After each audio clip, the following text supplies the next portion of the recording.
Nesse dia 21 de janeiro de 2025, um dia após a posse de Donald Trump, pela segunda vez eleito presidente dos Estados Unidos, o homem mais forte do mundo, e as consequências que poderão repercutir aqui para nós brasileiros, por divergências em políticas. Mas quando aqui no Rio Grande do Sul, a morte de um policial civil na delegacia de Guaíba, no combate às drogas, no cumprimento de um mandado na cidade de Butiá, foi morto por um menor de 17 anos que foi apreendido. Você sabe qual a pena máxima que esse menor poderá sofrer? 3 anos de prisão. Isso é a nossa legislação. Ele era o alvo da operação. A sua companheira foi presa. Foi o Daniel Abreu Mendes, 40 anos. Esse foi o policial morto. O governador do estado, Eduardo Leite, disse: perdemos um herói no cumprimento do seu dever. Mas vocês não imaginam o quanto a esposa desse policial vai sofrer para manter a sua pensão. Essa é a nova filosofia do governo do estado, em que pelo segundo ano consecutivo teve o menor índice de criminalidade. Mas sabe qual é o pagamento? 0 de reajuste para o funcionário público estadual e principalmente a área da segurança pública. Esse é o agradecimento do Eduardo Leite, governador do estado, aos órgãos de segurança. E isso que ele quer se eleger presidente, se candidatar a presidente da República. O PSDB, partido que ele pertence, só está aguardando a fusão com outro partido. Mas eu acredito que para o funcionalismo público, a não ser aqueles que estão mamando numa tetinha, eu acredito que o voto dele não acontecerá. Mas ele vai tentar. Os Estados Unidos também tiveram um alívio. O presidente Lula disse que não quer briga com os Estados Unidos. Donald Trump ficou descansado. Também uma medida provisória é algo que tem que ser imediato para o cumprimento, editado pelo presidente Lula. É algo que não aconteceu. Ele diz assim, que proíbe juros ou sobre o PIX, ou cobrança de juros sobre o PIX. Mas isto não acontece. Em Minas Gerais, cães de grande porte que andarem na rua têm que andar com coleira, focinheira e também conduzidos por um maior de 18 anos. Isso em todo o estado de Minas. Além de que a multa poderá ser de R$ 553 e, dependendo das consequências, muito mais.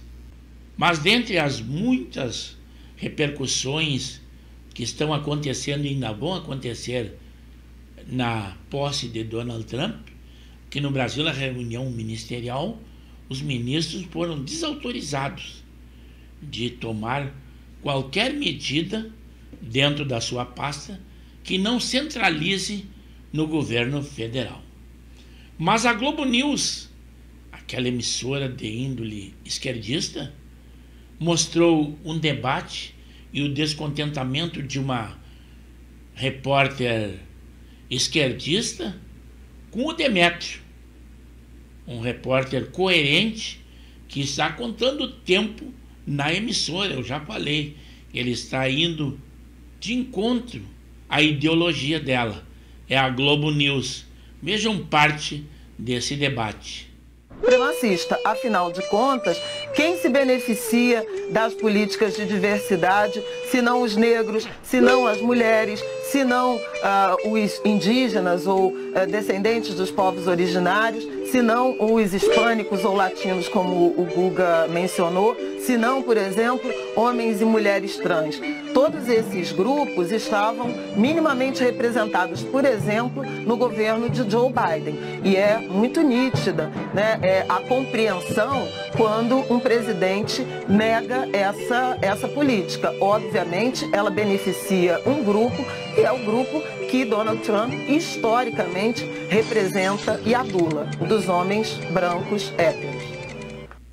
Aí ela mostrou a sua maneira de pensar como qualquer um que é esquerdista, vitimista. Tudo é contra eles e eles são discriminados em todos os sentidos. Mas vejam aí a resposta do Demétrio. Exatamente de você, Flávio, porque a conclusão disso que você falou é que qualquer liderança política que seja contra políticas identitárias será um supremacista branco. É complicado isso. Existem lideranças dos mais diversos partidos políticos, inclusive de esquerda, que são contra políticas identitárias. Todos vão receber o rótulo de supremacista branco porque não acreditam que é a melhor forma de se permitir oportunidades às pessoas e unificar a sociedade em torno de certos interesses comuns. Quer dizer, eu, por exemplo, sou contra políticas de diversidade. E sou contra o racismo. Aliás, uma coisa está bem ligada à outra. Então, dizer que o discurso é um discurso supremacista branco, porque ele é contra políticas de diversidade, é uma acusação estranha. Não vai sobrar muita gente na vida política de diversos partidos democráticos diante de uma acusação assim.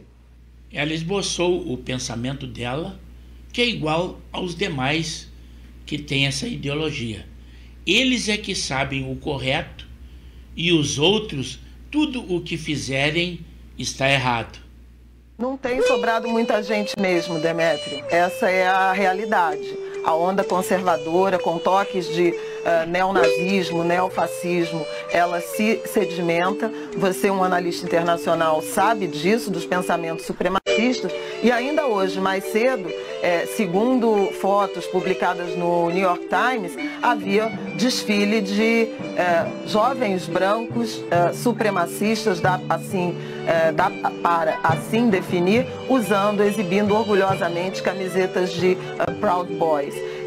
Esse processo não é um processo que se inicia hoje com esse discurso inaugural. É um processo que a gente tem acompanhado ao longo do tempo, eu de um lado, você de outro, e são crescentes os apelos e o uso político de discursos e ideias supremacistas de exclusão de minorias que vocês gostam de chamar de identitárias.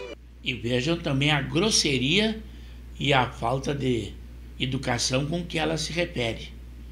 Nós estamos certos, e vocês, que é o resto que não sabe de nada, é que pensam desta forma. Ela demonstra aí a sua educação e que se tem como um ser superior que sabe de tudo. Eu me referia ao discurso. Você tinha dito que o discurso tinha trechos supremacistas brancos. Não tem. Estou falando do discurso. Mas ele falando, e se estivesse escrevendo, nem desenhando, ela mudaria sua opinião ou não queria ser convencida? Aí está a opinião dela e como ela se porta diante desta contestação do seu pensamento. Que sim, eu mantenho minha posição. Eu acho que a interpretação é permitida e foi a interpretação que fiz, que difere da do Demétrio, sem problema nenhum, mas eu discordo. Mas e vejam ainda qual a intenção do Donald Trump. Isso foi notícia antes dele assumir. Vamos ver se ele cumpre o que ele havia falado. E ele quer terminar com aquela cultura woke, que seria implantado de uma maneira bem mais ampla caso Kamala Harris fosse eleita. Já acontecia nos Estados Unidos, mas ela queria ampliar ainda mais. Vejam aí. Alerta urgente no mundo. Trump planeja dispensar 15 mil militares transgênero das Forças Armadas. É isso mesmo, uma das principais promessas de Donald Trump na campanha. E assim que tomar posse, ele vai acabar com o que chamou nos comícios de loucura trans. Proibição já aplicada no primeiro mandato visa a desfazer a autorização de Biden e vai ao encontro de promessa de campanha de presidente eleito. De acordo com o jornal britânico The Times, o presidente eleito deverá emitir uma nova ordem removendo por motivos médicos cerca de 15 mil militares do serviço militar e impedindo futuros alistamentos de trans. Antes da eleição, ele condenou a liderança efeminada nas Forças Armadas e conclamou o próximo comandante em chefe a fazer uma limpeza no setor. Muitas mudanças vão acontecer com a presidência de Trump. Ele nem assumiu ainda, mas tem muitos preocupados. Isso, como eu havia frisado, foi antes dele assumir. Vamos ver se ele vai cumprir. Mas ele falou o óbvio, que só existem dois gêneros, o masculino e o feminino. Lá nos Estados Unidos, aqui no Brasil, teve muitas pessoas, autoridades, que foram punidas por isso. Mas aqui é Brasil, lá é democracia, Estados Unidos.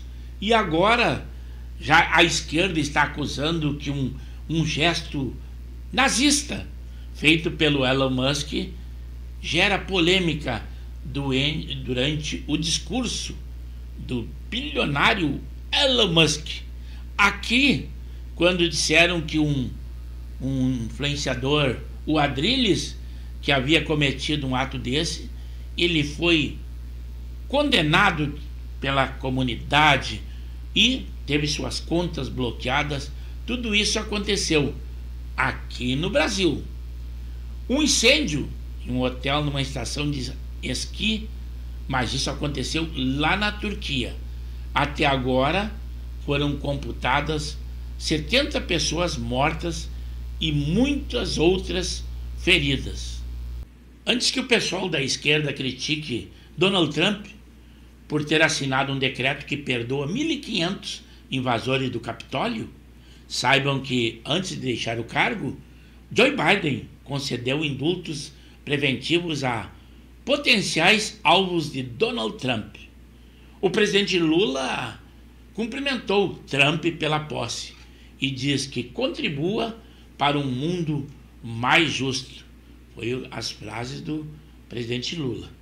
Quanto aqui no Brasil, a Comissão de Ética da Presidência da República apura denúncia de assédio de ministra das Mulheres a servidores, na sua pasta. Já a ministra da Saúde diz que o seu ministério é alvo de cobiça do Centrão, em meio às falhas de comunicação. O TikTok restabeleceu seu serviço nos Estados Unidos e agradece ao novo presidente empossado, Donald Trump. A era de ouro dos Estados Unidos começa agora. E também nós trazemos um vídeo a vocês do questionamento de um repórter quando que Donald Trump manteria contato com o Brasil. Vejam aí o nosso vídeo. Quando você vai falar com o presidente brasileiro sobre a relação, tem muitos brasileiros na América, e Trump fala, a relação deve ser boa, eles precisam da gente muito mais do que nós precisamos deles. Eles, o Brasil, não precisam. A gente não precisa deles, do Brasil. O Brasil, eles sim precisam da gente. O BRICS, sim. Trump diz, o BRICS terão 100% de tarifa se eles chegarem perto de pensar no que estão pensando em fazer. Eles vão desistir dessas ideinhas e a China também vai. Esses são alguns dos fatos que trouxemos a vocês das notícias pós-posse de Donald Trump. Eu espero que vocês, ao assistirem o nosso vídeo na íntegra, que curtam, comentem, deem a sua opinião e se inscrevam no canal de Pepe Severo. É pelo YouTube. Temos edições diárias e dos mais variados assuntos.